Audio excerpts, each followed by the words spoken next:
All right, everyone. Thank you so much for joining us here today. We're super excited to be doing the State of Inclusion Assessment with the Aleria research firm. My name is Lynn Dome. I'm Women in Cybersecurity Executive Director. If you don't know me, we often go by our acronym WiCyS, and we spell it WiCyS, pronouncing it WiCyS, like we sisters, because that's exactly what we are. We're a global cyber sisterhood. And our mission is to recruit, retain, and advance women in cybersecurity. And that's why this inclusion assessment is so important to us. And that is why we're so proud to be where we're at right now, to be able to put in this time and energy and effort in doing an assessment of what does, let's level set the conversation right now. What does the state of inclusion look like for women in cybersecurity?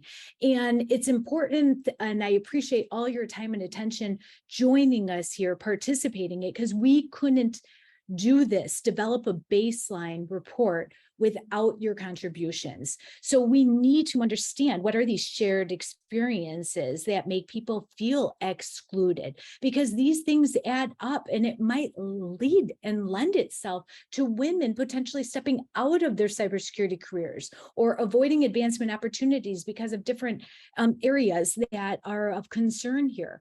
And so this important assessment is going to be very good and useful for us as a nonprofit to develop our programming that's going to help bridge the gap with some of the things that are identified through all these series of workshops and assessments. But also it's going to be a story that's worth being shared and told, so that we can engage with employer partners and companies and say, this is what the community is experiencing.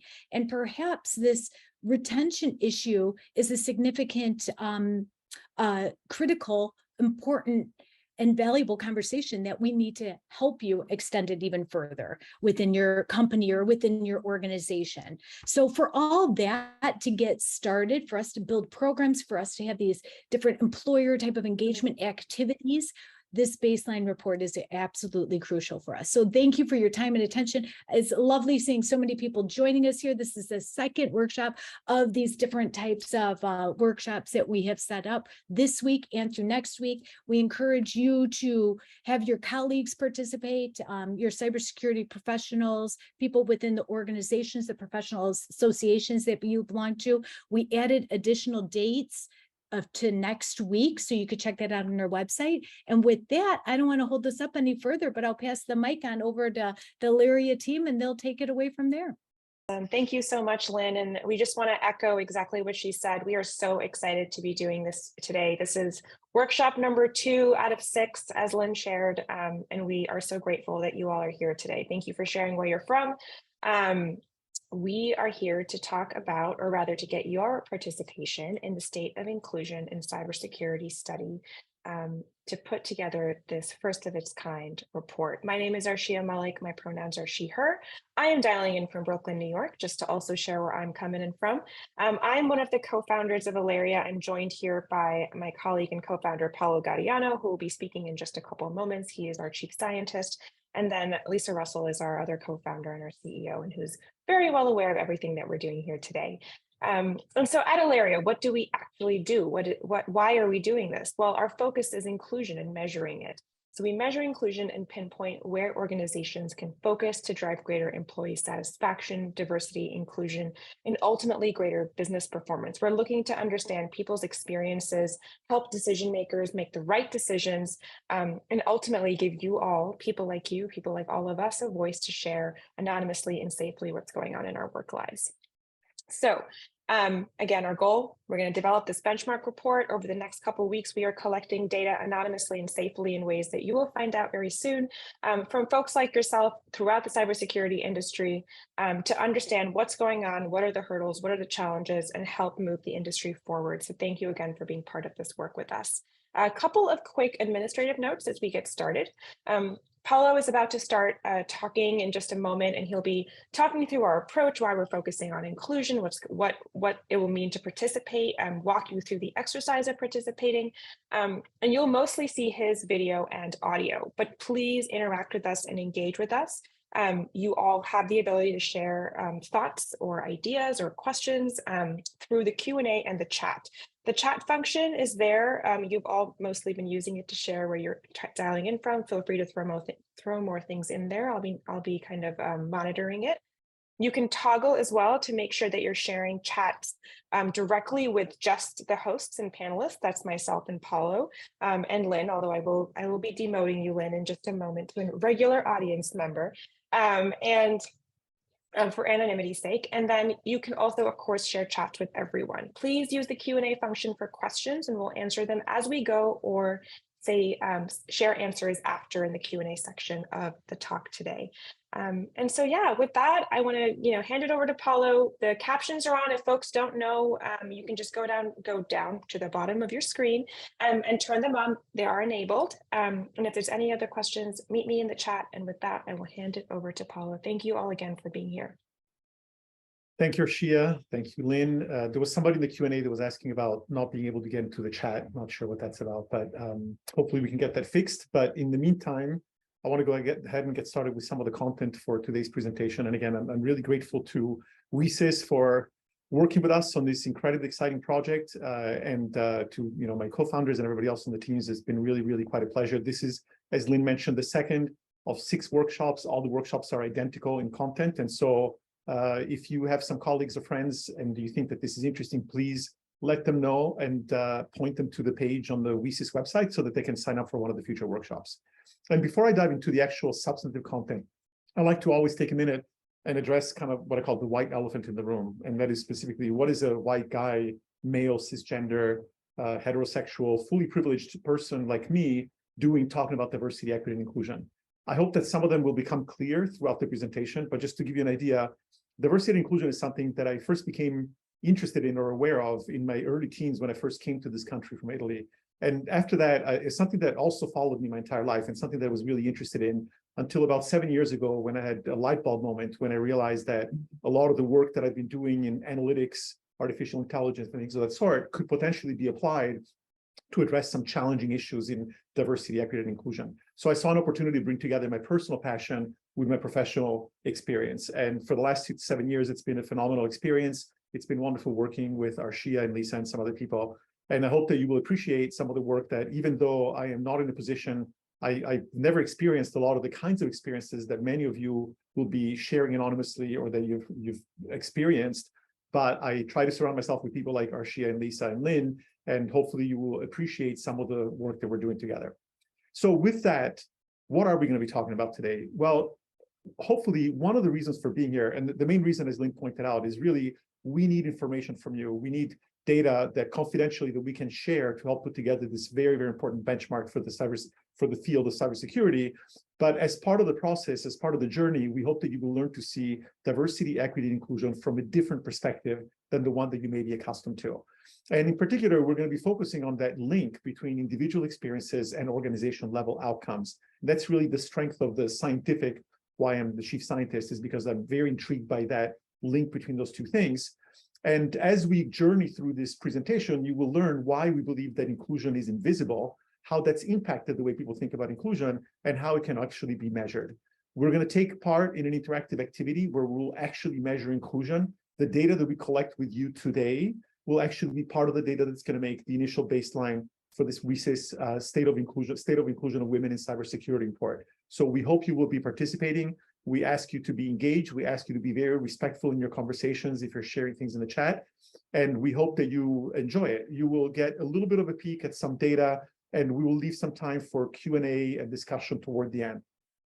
With that, let's begin by talking about inclusion and why is inclusion important.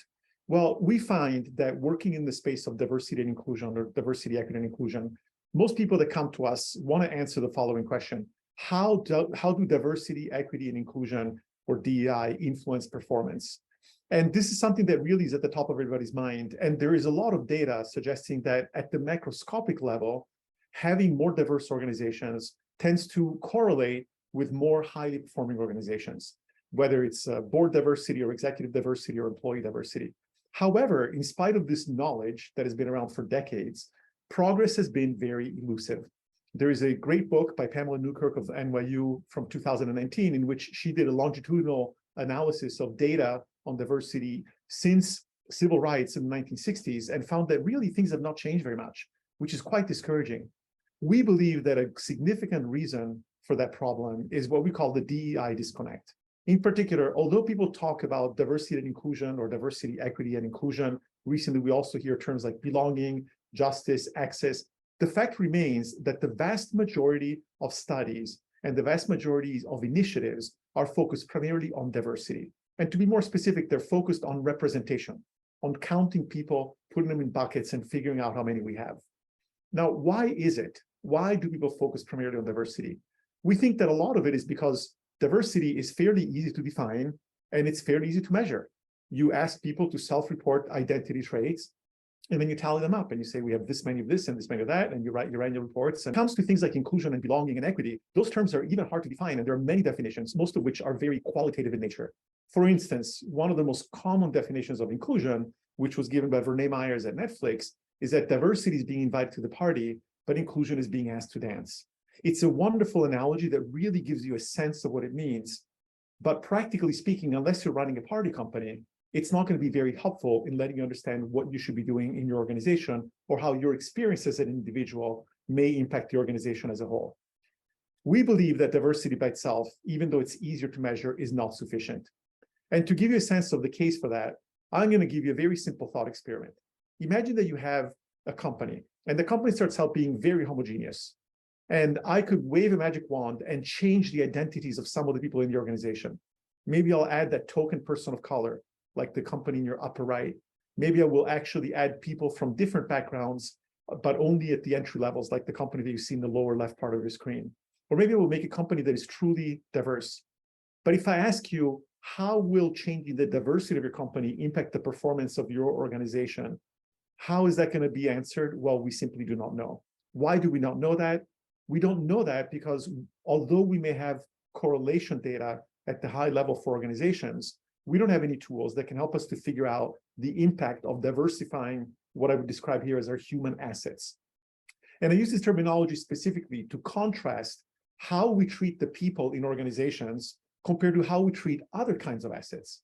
If you look at areas like finance, advertising, inventory, we have tools in each of those fields that help us to diversify our portfolio of assets to yield superior results. And we know that in every single one of these fields, whether it's programmatic advertising or portfolio management, we know that diversification always can help us to find better configurations, better performance, which suggests that if only we could figure out how to diversify human assets and quantify the impact of doing that, that would likely have an impact on the performance of organizations, and more than likely, we could improve the performance of organizations. Now, from the point of view of management, and this does not necessarily impact you as individuals, but if you're trying to run a company and try to understand why you should dedicate a lot of effort to DEI, one of the arguments that we make is to point out that, yes, you should be able to diversify assets, but you really ought to do that. Because if you compare the amount of money that companies spend on advertising and payroll, and in this case, I'm going to show you data from the United States, but it turns out that on average, all companies together in 1 year spend $250 billion on advertising and $7.4 trillion on payroll. In other words, the cost of payroll is 30 times larger than advertising. But I would submit to you that if you look at most organizations, they probably do not have 30 times as many people working on ensuring that your human assets, your employees, are doing well, right? As many as they do in advertising. So the point here is that for most companies, people are by far the most valuable asset and the most expensive budget item. And I say companies here, but this is true of any kind of organization, whether it's a nonprofit like WiCyS or whether it's a startup or whether it's a university, it doesn't really matter. People are the most valuable asset of any organization.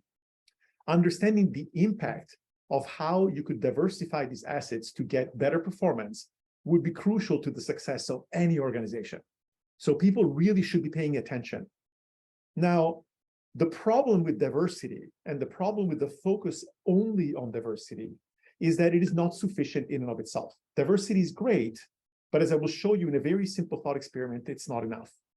Imagine that you have an organization and that this organization is homogeneous at the start, and that each individual in the organization is working at their peak, and that together they work extremely well. They really get along with each other. Suppose that now something happens to one member of the organization, And for whatever reason, and I'm using colors here, but they're not really meant to represent anything. But suppose that one person is less able to perform at their peak within this particular team or this organization. What will happen to the overall performance of the team? Well, clearly it's going to decrease because the performance of one individual is less than it could have been. And if now that happens to a second person, not only are you going to lose the performance of the two individuals, but you're going to start to see ripple effects where the other members of the organization or the team are going to be less able to perform their work. They're going to have to pick up the slack. They will get frustrated. Maybe they will not get the kinds of clients or projects that they were used to. And fairly soon, the entire organization or the entire team will lose its performance, will decrease performance dramatically.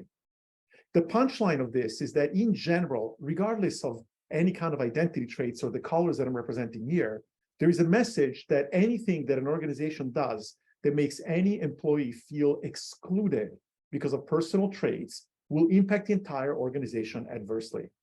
Or if you want to turn that into a positive light, if an organization currently has anything happening in it that is causing some people to be able to perform less than they should because of their personal traits, by removing those obstacles, it's possible to increase the performance of the entire organization.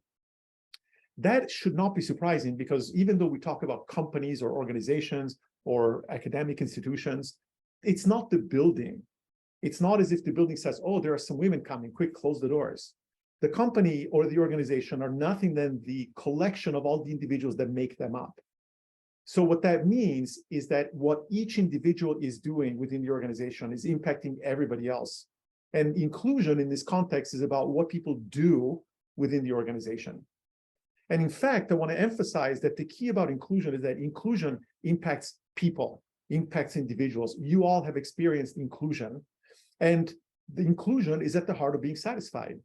What makes up your satisfaction when you're at work? Well, it's going to be everything that happens to you in the context of the workplace. It's going to be your ability to juggle your personal life and your work. It's going to be how you're compensated. It's going to be what kind of skills you're able to use and what kind of assignments you're given.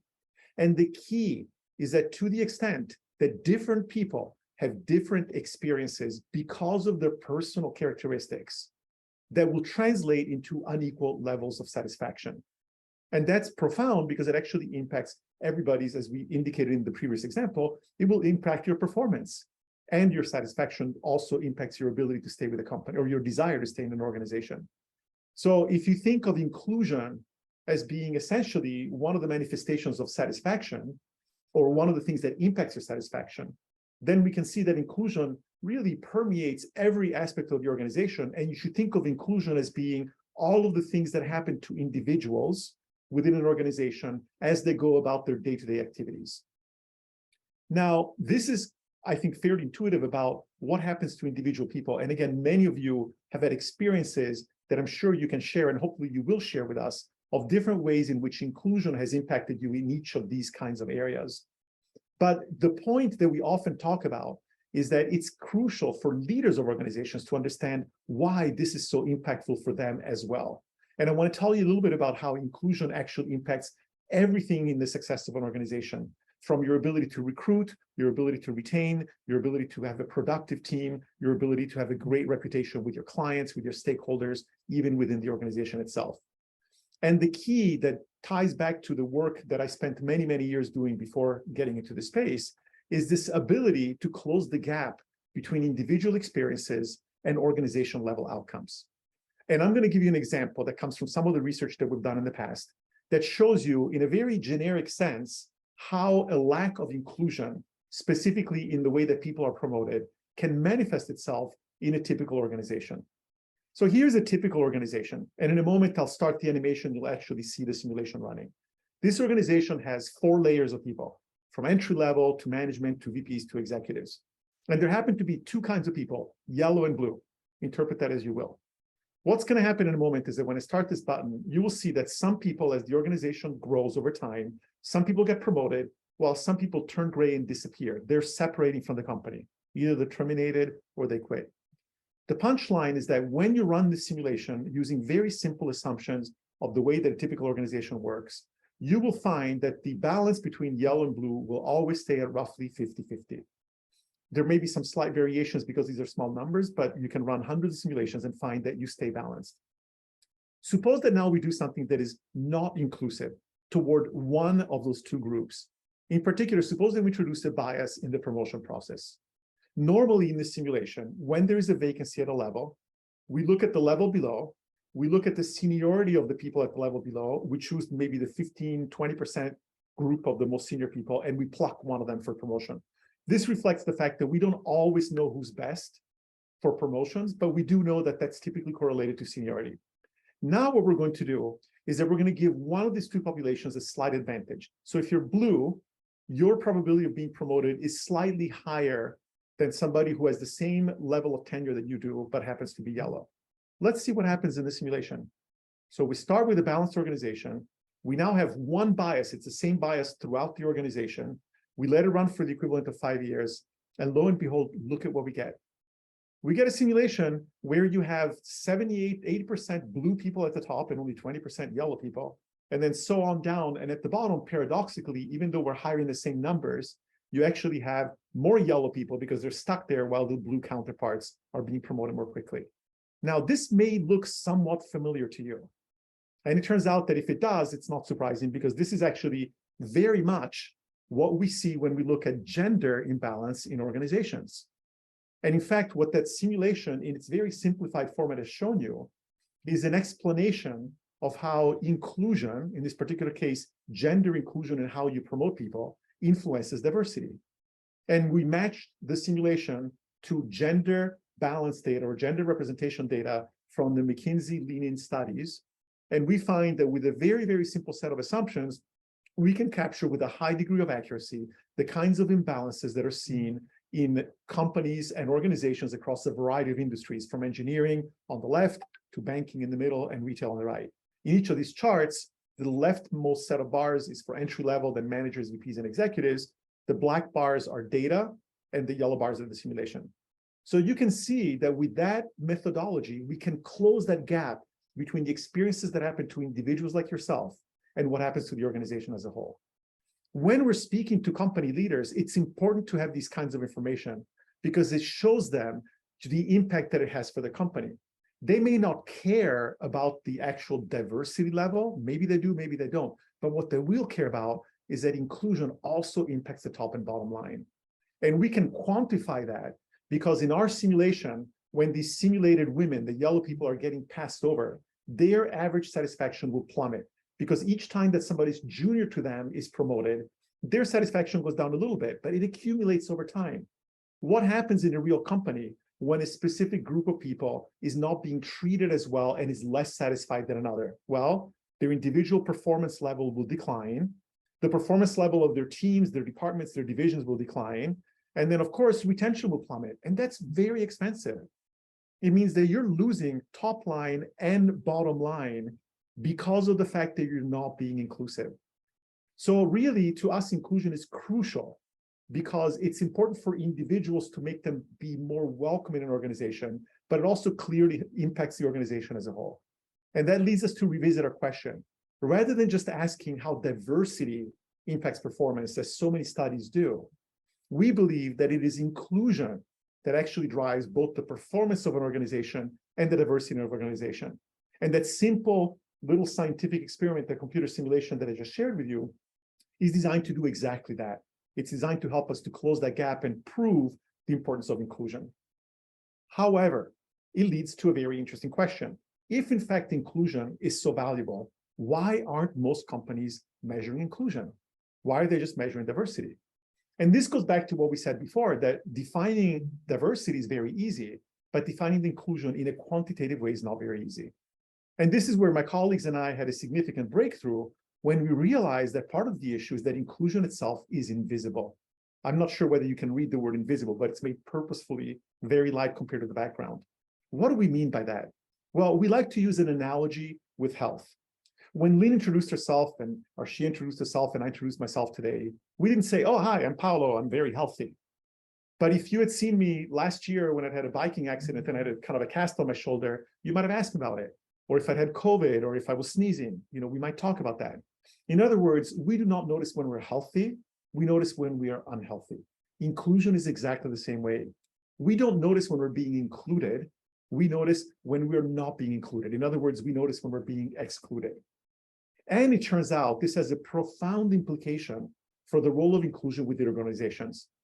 If you're a healthy individual, you tend to be ignorant, for lack of a better term, of diseases. And that means that you need to know about a disease to become familiar with it. By the same token, if you are the kind of person in an organization that is always included, you are unfamiliar about inclusion. You will not know that it exists. You will not understand it, even if somebody tells you something about it. And unfortunately, the reality is that in a lot of organizations, the people who look like me, the white, male, cisgender, heterosexual leaders, never experienced exclusion, and they do not realize what is going on in their organization. Using the same medical analogy, we thought, wait a second, when you go see a doctor, at least in the United States, but it's probably similar in other parts of the world, they don't just simply ask you on a scale of 1 to 10, how healthy are you? They ask you about specific symptoms that you may have, and based on the clusters of symptoms, they can figure out what kind of disease you have and then tell you how you can take care of that disease. We realize that the same thing can be done with inclusion. Rather than just asking people, how included do you feel, which would be like asking you, how healthy do you feel? We actually ask people to share experiences that have made them feel excluded, and then we categorize them through a series of symptoms, if you will, that we have developed over the last few years that represent the kinds of areas or activities that go on during your typical day-to-day work. And these are areas or categories such as compensation and benefits, communications, skills use, recognition, career growth. Let me give you an example of what some of these categories look like. And also, I'm going to share some of the kinds of experiences that people have shared with us anonymously in an exercise very similar to the one that you will be doing in a few minutes. First of all, let's look at an example of compensation and benefits. Everybody's familiar with this. But if you had to describe an organization where compensation and benefits are actually inclusive, you would expect to see transparency and equity in pay structures and processes. You would expect to see clear and relevant benefits packages. When we do our exercises, we ask people to share anonymously experiences and then categorize them. We also ask permission. By default, we never share any comments, but if somebody feels that they can share their comment without being identified, they will give us permission to share that. And I'm going to share with you a few of the kinds of comments that we see from participants in exercises like the one that we're doing today. For example, somebody who said, my male colleague makes more money than me, even though we're in the same role. Somebody else who said that they're not paid for additional tasks that they're asked to take on. Or somebody else that talks about a slightly more general issue of the fact that compensation is not clear and transparent, and I don't think anyone has clear or any visibility on what we're getting compensated on a monthly basis.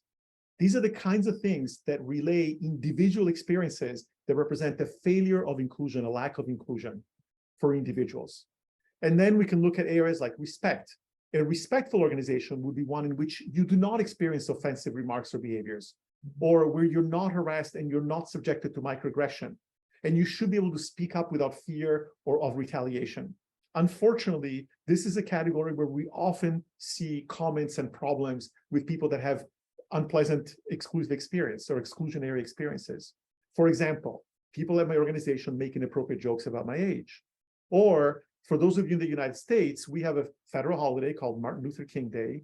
And some time ago, somebody made a comment that in a meeting with approximately 50 people, a VP said that MLK Day was not a real holiday and that we shouldn't get the day off. Imagine being African-American in an American company and having your VP tell you that. Or how about this one? I was once told the highly technical information I was asking for wouldn't interest me. It would only interest my dad or my boyfriend. And then lastly, just to give you an idea, another category that in some organizations is more problematic than others is work-life balance. Ideally, you should be able to enjoy your personal time off and your vacation without having to be interrupted with work. You should be able to take care of personal responsibilities, caretaking. Maybe you want to go watch one of your kids do a performance. All of that, all those aspects of personal life, you should be able to balance them with your work. Unfortunately, as we all know, that's not always the case. For example, someone who complained that important meetings are held when I have to drop my child at school.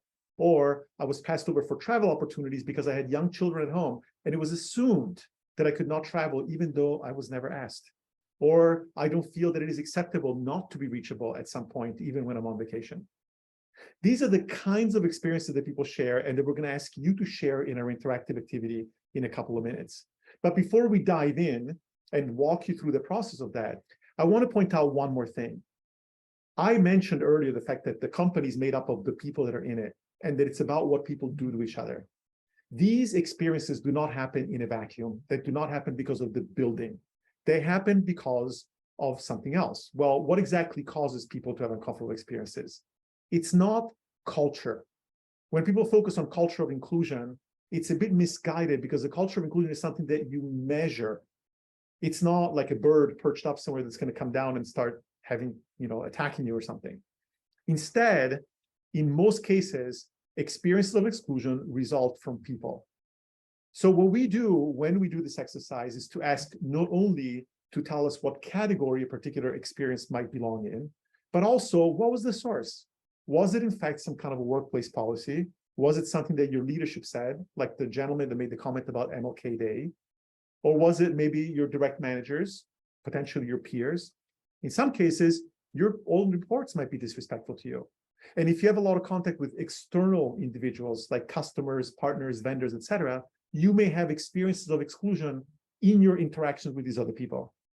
And so armed with that information, we can make some amazing, amazing insights into how organizations are doing, or in this case, how an entire industry is doing. And the way that we measure inclusion is that we ask people to start by providing some anonymous identity and role information. And I'll mention them again in a second, completely anonymous, untraceable.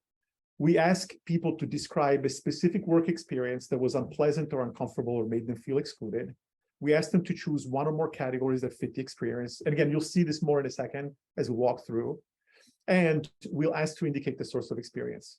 Now, we then ask to, rinse and repeat, right? You can do this as many times as you want. And the more information you give us, the more valuable the report will be that we're working on with WiCyS. And then eventually, we're going to do this for a few minutes now, but then the website that I'm going to show you in a second will stay open. And if you want to submit more ideas later, or whenever the case might be, you're welcome to do that as well. So let's walk through this interactive exercise. And what I'm going to ask you to do is to open a browser and visit this website right here, https://measuringinclusion.com. And when you get to that website, and I'm going to go slowly through directions, there are several screens at the beginning to ensure your privacy, to make sure that you know what you're doing, et cetera, but I'm going to walk you through all of this. You're welcome to follow along as I do it, or go at your own pace if you wish. So you go to this website, and then you click Set Me Up. And when you go in there, it's going to ask you for an organization code. And the organization code is WiCyS, WiCyS-2023. It is not case sensitive, so it doesn't matter if you do all the uppercases, lower cases, just WiCyS-2023. When you click go, you're going to be taken to this page. So you type that in, and you're going to take to a page where it's going to ask you for your location. The reason why we ask for your location, and this should be the location of your primary, where you do primarily your work, is because when we ask you to identify yourself anonymously, some questions are only legal in certain countries. So choose a country. There's a drop-down of all the countries in the world. It's one of the standard ones. Choose your country and then click go. You're going to see our confidentiality statement. I can only emphasize again, the key to this is to create psychological safety. We collect the data. It does not go to any companies. We never share any data unless it's in the aggregate form, or if it's descriptions only if you actively give us permission to share any single description. We have no way of tracking your IP address. We have no way of addressing who you are. We do not ask you for email address or name. So we hope that you will be comfortable sharing data. When you click continue, you will have an opportunity to share some identity and role information about yourself and your organization. Any of these drop downs, this is like a little Mad Lib. Each one of these is a drop down. So the first one is about your race and ethnicity. And for each and every one of these drop downs, you can skip it. You can choose to self-describe and type in your own answer, or you can just simply type, or you select the prefer not to say. Any of those are fine. The more data you're comfortable giving us, the more information we will be able to get when we do our report. So then you're asked about your sexual orientation. Again, not all countries have that information. I'll show that again in a second. And you're also asked for your age. By default, it says 1 year old. Hopefully nobody here is 1 year old, but if you just type in your age, again, it's helpful for us when we do some of the drill down. If this looks a little bit different because you chose a different country, don't worry about it. Pretty much everything else will be the same. And the next set of same page, but just below that, there are questions about your form. The first thing that we ask you is that if you happen to know whether or not the organization for which you work is a partner of WiCyS, please select it here. If it's not, select it also. If you don't know, you're also welcome to say that you don't know. And then we ask you whether your firm is a cybersecurity company or not a cybersecurity company. And again, you can choose to skip that, but it would be helpful for us to know that. And also, we're going to ask you about roughly what is the size of your organization. And then the last couple of questions are about your specific role in the firm. And again, you should feel comfortable. We use some very generic labels so that we can do some drill down to find it, for example, differences between high-level executives versus, let's say, contract-based or administrative support, et cetera. If you're working for a company that is not in the cybersecurity space and you're not in a cybersecurity role, then you can choose that line that says not in a cybersecurity role or department. But if you work for a company in cybersecurity, even if your role is not necessarily cybersecurity, then please choose one of the roles that best fits your organization or your responsibility. And then lastly, how many years you've been there. And we have just one question about overall satisfaction. This helps us to link the level of satisfaction at the level of the entire organization or the entire industry with the level of inclusion. And then lastly, once you've done that, you will be given an anonymous ID. Now, I want to emphasize very, very clearly, this anonymous ID has zero information about you. The reason why we put it here is because it allows you, if you choose to come back after this workshop, either to add more experiences, or you can edit some of the experiences that you just entered, or if you want to update your identity data, you decide, you know what, I forgot to say something, I want to add something, or I want to remove something, you can do that. It's not linked to you personally or your IP address. We have no way of tracing you, which means that if you lose it, then if you ever want to enter more data, you're going to have to re-enter the first steps. So if you care, you think you might be using it again, then save that ID, copy and paste it. And you might also be able to use it in the future. We're hoping to do the same kind of assessments with individual WiCyS partner organizations, in which case, if your organization is part of it and you get invited and you've already done it, you can simply go in using your ID and just update your information. So with that, once you say that you're ready, it's going to give you a quick refresher of the categories. And then it's going to ask you, have you ever had any experiences in your work that have made you feel excluded because of any of these categories? The reason why we ask this question is because in a lot of our workshops, there may be people who have never felt excluded. And so that's perfectly fine. Knowing that you've not been excluded is just as useful as knowing that you have been excluded. So if you've never been excluded, go ahead and click yes. And then at that point, you can just basically stop. But you can also choose, after you do that, there will be an opportunity for you to change your mind and enter some experiences. Regardless, you're eventually going to get to a page that looks like this. And I made it kind of small. It's actually a full-size page.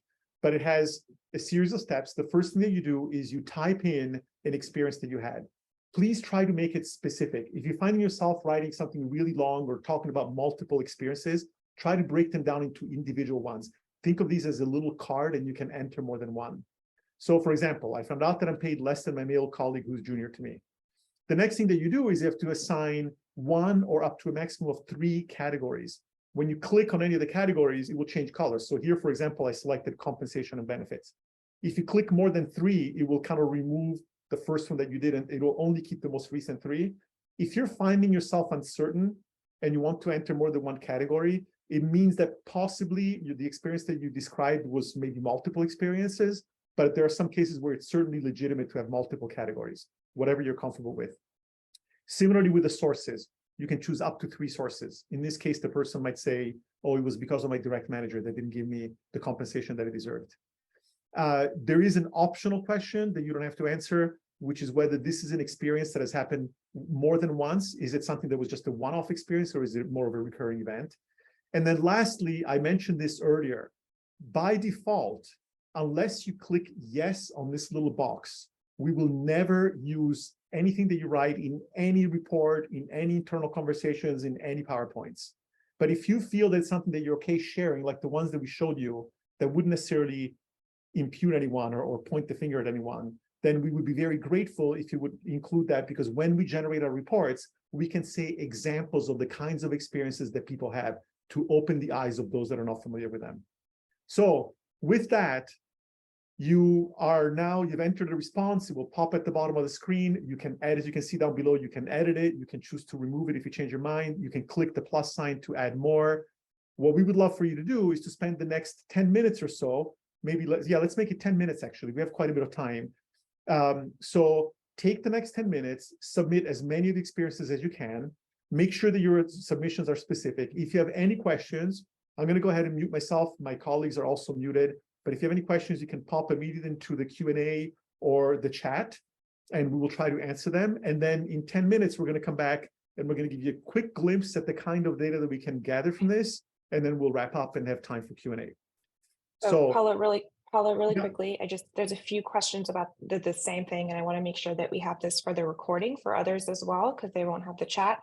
Can you quickly touch on whether or not folks can talk about multiple experiences at multiple companies through this process?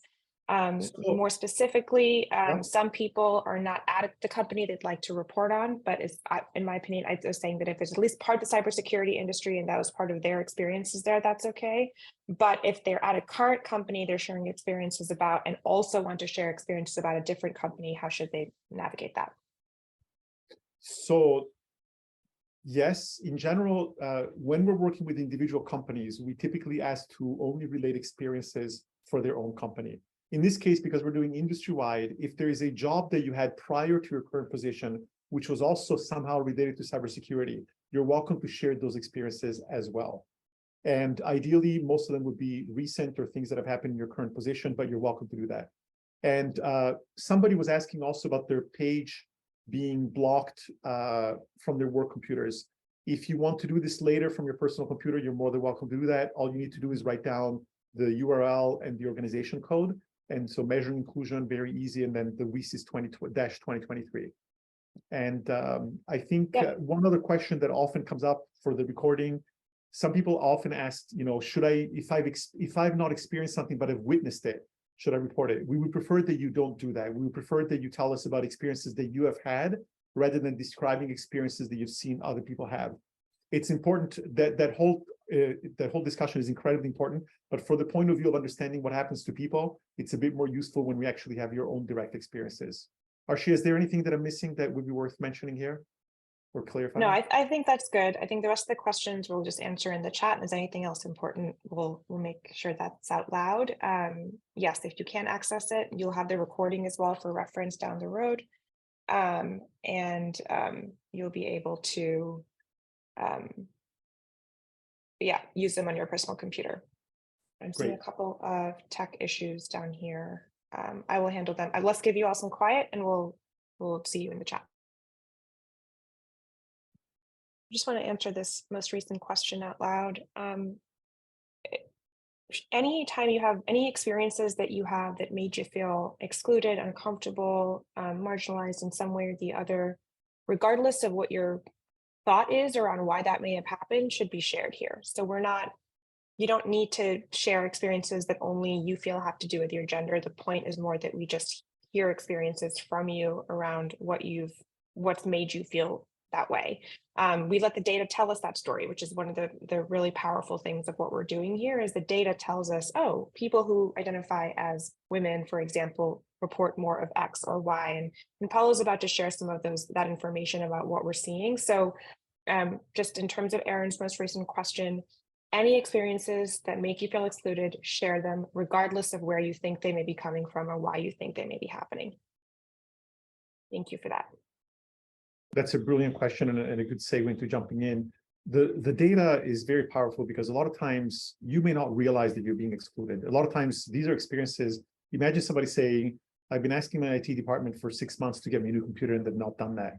If we analyze the data and we find that a lot of women are complaining about that, but not a lot of men, that's exclusion.